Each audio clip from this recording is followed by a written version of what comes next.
Endi Patwijaya, anggota DPR, yang kalau gue lihat-lihat, dia ini sepertinya iri dengan Ferry Irwandi. Iri karena Ferry Irwandi mengumpulkan donasi 10 miliar dalam waktu 24 jam, sedangkan menurut klaim dia, pemerintah sudah mengeluarkan anggaran triliunan untuk korban bencana Sumatera. Tapi kok yang dibicarakan, yang disorot publik, kok Ferry, bukan pemerintah? Persis kayak bocah lagi yaping, ngelihat ada bocah yang lain lebih pintar, lebih berprestasi, dan dipuji-puji oleh teman-temannya. Sedangkan dia enggak. Persis banget. Nah, di episode kali ini mari kita bongkar bareng-bareng kenapa Endi Patwijaya, si anggota DPR ini, kok seperti iri hati dengan Ferry Irwandi.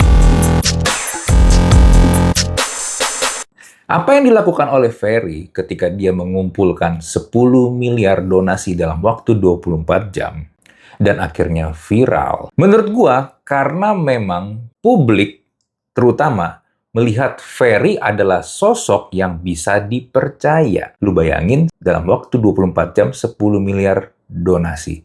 Itu jumlah yang besar. Walaupun mungkin nggak sebesar seperti yang diklaim sama Endi Patwijaya, anggaran yang dikeluarkan pemerintah sudah triliunan untuk korban bencana Sumatera. Tapi bedanya adalah di sini cuy. Lu, Endi Patwijaya, si anggota DPR, nggak bisa membedakan mana yang namanya donasi, mana yang namanya anggaran. Itu adalah dua hal yang nggak sama, berbeda. Donasi artinya adalah sumbangan. Ada kerelaan dari orang-orang menyumbang ke korban bencana Sumatera yang diinisiasi oleh Ferry Irwandi. Dan sebenarnya juga bukan hanya Ferry dong yang melakukan inisiatif untuk mengumpulkan donasi kan. Banyak juga yang melakukan hal yang sama. Oke? Donasi. Mengeluarkan uang dari kantongnya sendiri untuk disumbangkan. Supaya sumbangannya itu diperbantukan ke korban. Oke? Ada kerelaan, ada unsur sukarela. Jadi, kalau misalnya ada yang nggak mau nyumbang, boleh nggak? Ya boleh-boleh aja. Nggak wajib. Namanya juga sukarela. Donasi, sumbangan. Sampai di sini paham ya? Terutama Endi Patwijaya nih. Nah, bedanya dengan anggaran pemerintah untuk membantu korban bencana Sumatera, pemerintah dalam konteks adanya bencana yang menimpa masyarakatnya punya kewajiban untuk membantu, untuk menolong. Karena itu masyarakatnya, dan itu adalah salah satu fungsi dari sebuah negara, melindungi keluarganya. Jadi, kalau si Endi Pat ini membandingkan antara bantuan pemerintah yang katanya anggarannya triliunan dengan donasi yang dikumpulkan oleh Ferry Irwandi sebesar 10 miliar, ini nggak apple to apple, cuy. Seriously. Nggak nyambung. Sekali lagi ya, yang satu ini adalah sumbangan, ada unsur sukarela, satu lagi adalah kewajiban, emang tugasnya. Nah, lalu ketika lu yaping nih, ngoceh-ngoceh, dan bilang, kok Ferry yang disorot bukannya pemerintah yang sudah memberikan bantuan, yang sudah mendirikan posko, bla bla bla bla bla bla bla. Kan kami juga melakukan sesuatu loh.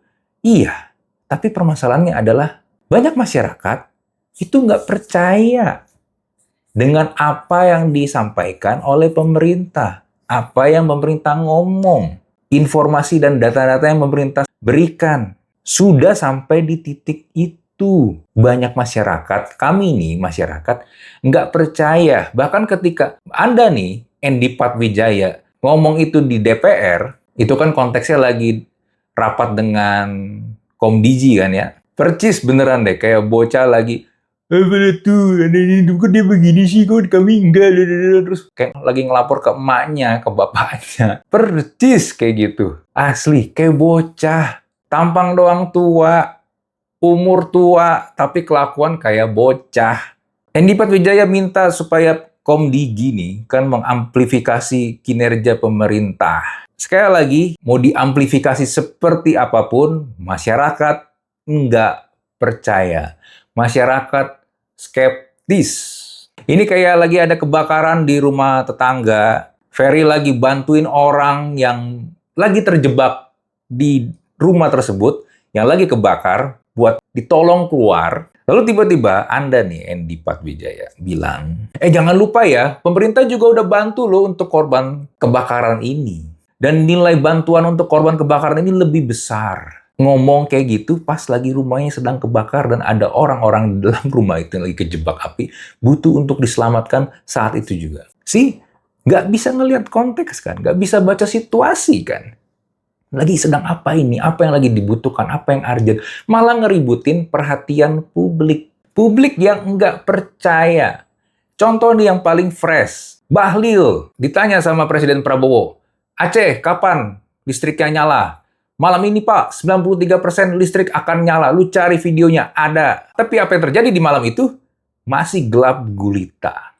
Nah ini juga kalian para pejabat di pemerintahan, mau anggota DPR, mau menteri, mau apapun itu yang ada di pemerintahan. Salah satu juga alasan lain kenapa kami tidak percaya karena kalian tidak punya kompetensi. Ini kayak ada orang bilang bisa nyetir mobil, tapi pas disuruh nyetir mobil nggak bisa. Belepotan nyetirnya. Bahkan bingung, ini pedal gas yang mana ya, pedal rem yang mana ya? Ini kalau mau starter mobilnya caranya gimana ya? Sen kiri, sen kanan, tombolnya di mana ya? Itu. Karena yang penting bukannya bekerja dan membuahkan hasil, ada dan menjadi produktif, ada impact-nya, tapi yang dilakukan sekarang lebih ke APS. Asal Prabowo senang. Dan cara-cara ini kan cara-cara lama, cuy. Come on. Ini tahun berapa sih? 2025 kan? Kok cara yang dipakai masih kayak cara-cara tahun 80-an, 90-an? Dipikirnya masyarakat itu bodoh kali ya. Masih iya-iya aja kalau ada pejabat ngomong, semua mengiyakan. Enggak. Makanya kalau juga kemarin Presiden Prabowo bilang dia merasa jengah dikritik oleh orang pintar. Sebenarnya yang kritik mungkin ada orang yang benar-benar pintar, otaknya memang encer banget, jenius. Tapi gue rasa ya, juga banyak sebenarnya yang masyarakat awam pada umumnya aja. Dibilang pinter-pinter banget juga enggak. Tapi pembedanya adalah banyak yang bisa menggunakan akal sehat, common sense. Itu aja. Permasalahannya adalah banyak banget para pejabat ini enggak menggunakan akal sehat. Kalau melakukan tindakan, kalau berucap, berkomunikasi ke publik. Tindak tanduknya itu dipertanyakan, kok bisa sih? Kok bisa ya kepikiran kayak begitu ya? Kok setolol itu ya? Kayak orang nggak sekolah. Gitu. Satu lagi, ngomong-ngomong tentang statementnya Andy Patwijaya juga yang bilang pemerintah sudah mengeluarkan anggaran triliunan. Emang benar? Sudah mengeluarkan anggaran triliunan. Emangnya ada budgetnya untuk korban bencana Sumatera? Sampai sekarang aja, per gue bikin video ini, statusnya masih belum naik ke bencana nasional kok. Emangnya ada anggaran sebesar itu, triliunan? Dari mana? APBD? APBN? Tapi kalau benar iya, ya APBD dan APBN itu kan uang dari mana?